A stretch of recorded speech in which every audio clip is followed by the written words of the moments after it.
Amarjit asked me to just speak about, given the nature of the event today, just asked me to speak about the role of consciousness in health, in health practice. So just to share, because I've written it down. So across cultures and centuries, one truth that echoes again and again is that beneath the visible symptoms of the body, beneath the turbulence of the mind, there flows a subtle but vital current, life force energy.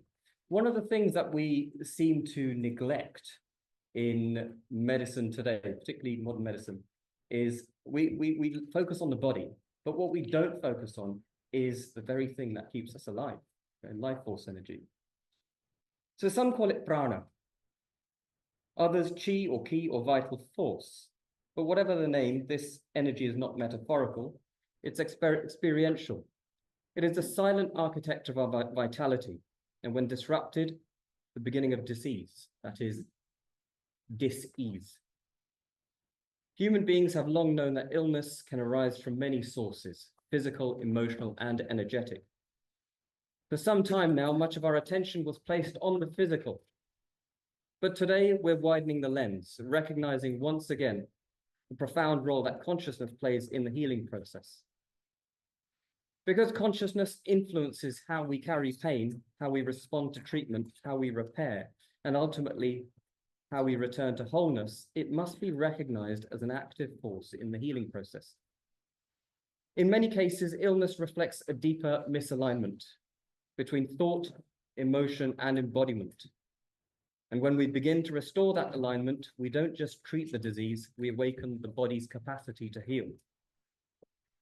This is where consciousness-based healing offers a profound paradigm. So whether it's Ayurveda, harmonizing the doshas through food, mantra, and breath, along with meditation, acupuncture, that is restoring the flow of Qi through the body's meridians, or Reiki, channeling universal energy through touch and intention, or mindfulness-based therapies, gently releasing stored trauma from the nervous system.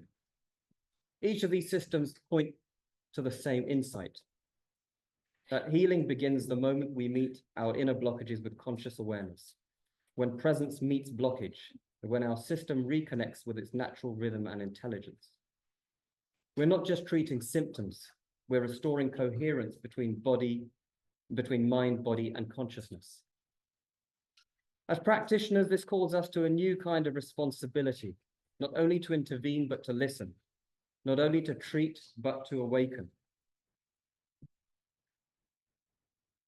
Healing is not imposed from the outside, it's activated from within. And the field of consciousness is not simply the backdrop to health, it's its very source, the force that makes healing possible. With this said, I'd like to finish off with a verse from chapter 2, verse 5 of the Prashna Upanishad. Prana evahayur yada yurasmin sharire te naitat pratitishtati prano hyayu. Prana, or life force, alone is indeed life. Whatever life there is in the body, by that prana, this body stands firm. Prana is truly life.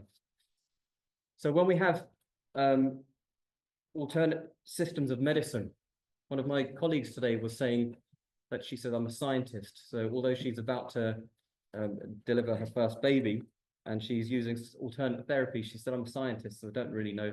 I don't know if I rely on these things. And I said, well, look, isn't it down to if it works? And a lot of these traditional systems really do hone in on the root of the problem at the level of consciousness. You can, I'll finish off with this. We can experiment this now with an immediate thought experiment.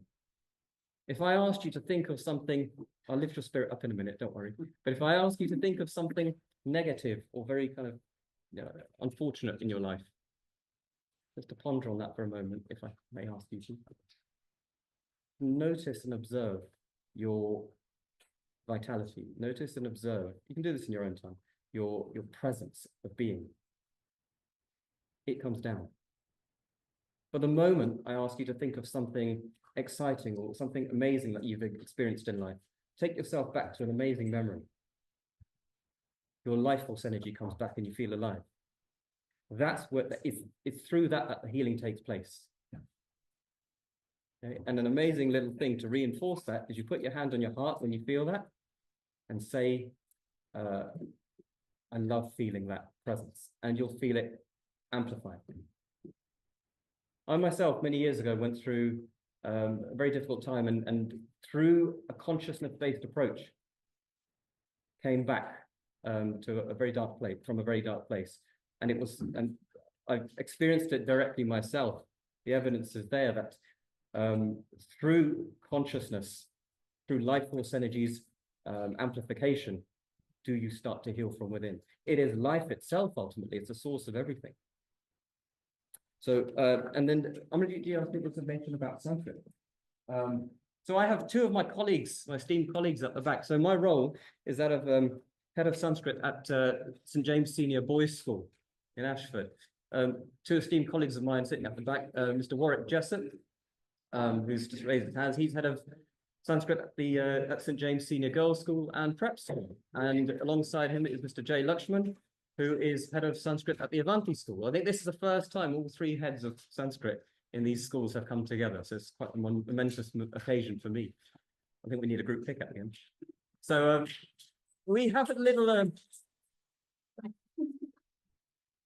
we have a situation regarding Sanskrit.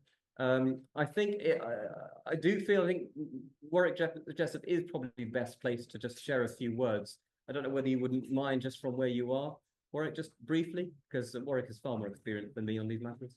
Yes, well, the point is that in order to teach Sanskrit in secondary schools, we need a public examination.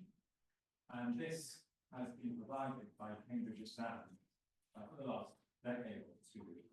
But unfortunately, our GCSE that we were told is discontinued after 2027. And we thought that there was going to be a replacement exam, which was the exam just taken in Mauritius, called the O-level Sanskrit in Mauritius. But we just heard a few days ago that for various reasons, it doesn't appear that that exam is going to be available outside Mauritius. So this means that really the whole world, apart from India and Mauritius, will be deprived of a Sanskrit exam for 16-year-olds. And this is quite a serious situation because Sanskrit is something which can benefit peoples from all nations, all backgrounds, and now it seems to be the case after 2027 that such an exam might be available outside India and Mauritius. And it's a serious situation, so we do need to do something about it. And if anyone has any bright ideas about how to solve this situation, please come and speak to one of us. Obviously, it's a distant position for Cambridge, but also I think I'd be interested in any ideas people have about solving the situation. Thank you. Great. Well, thank you for your time.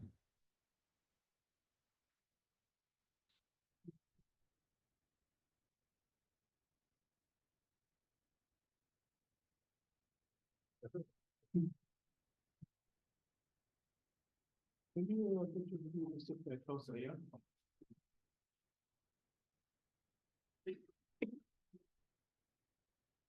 And then put it back on.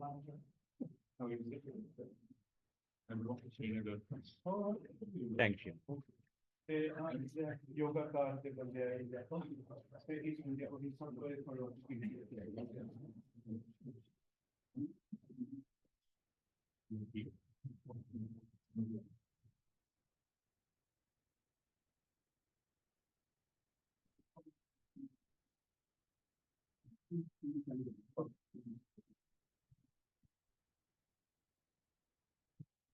So Rishi, thank you so much. And I do really hope that what Rishi was saying about Sanskrit is something that, you know, especially the parliamentary community needs to take out on board and really help an allying like going, that, what's the word in English? That, so they can help resurrect, Sanskrit to its full glory and nature. So thank you so much for coming here this evening, and wonderful to see you, Rishi, after so long. Thank you.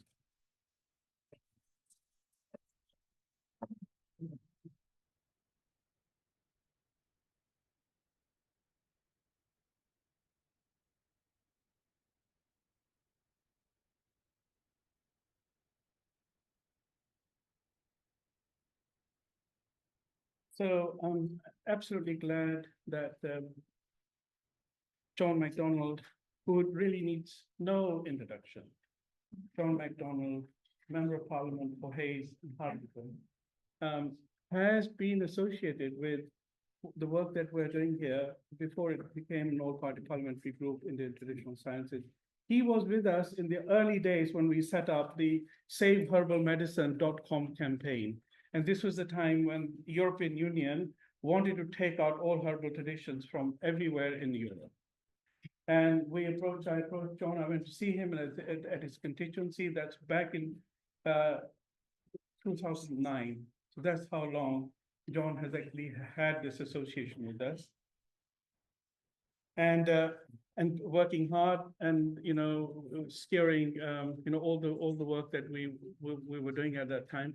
And I'm glad that, after his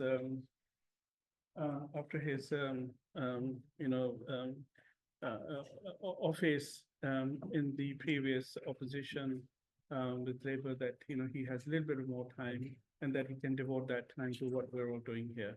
So John, thank you so much for coming here this evening. Can we please ask you to say a few words to this?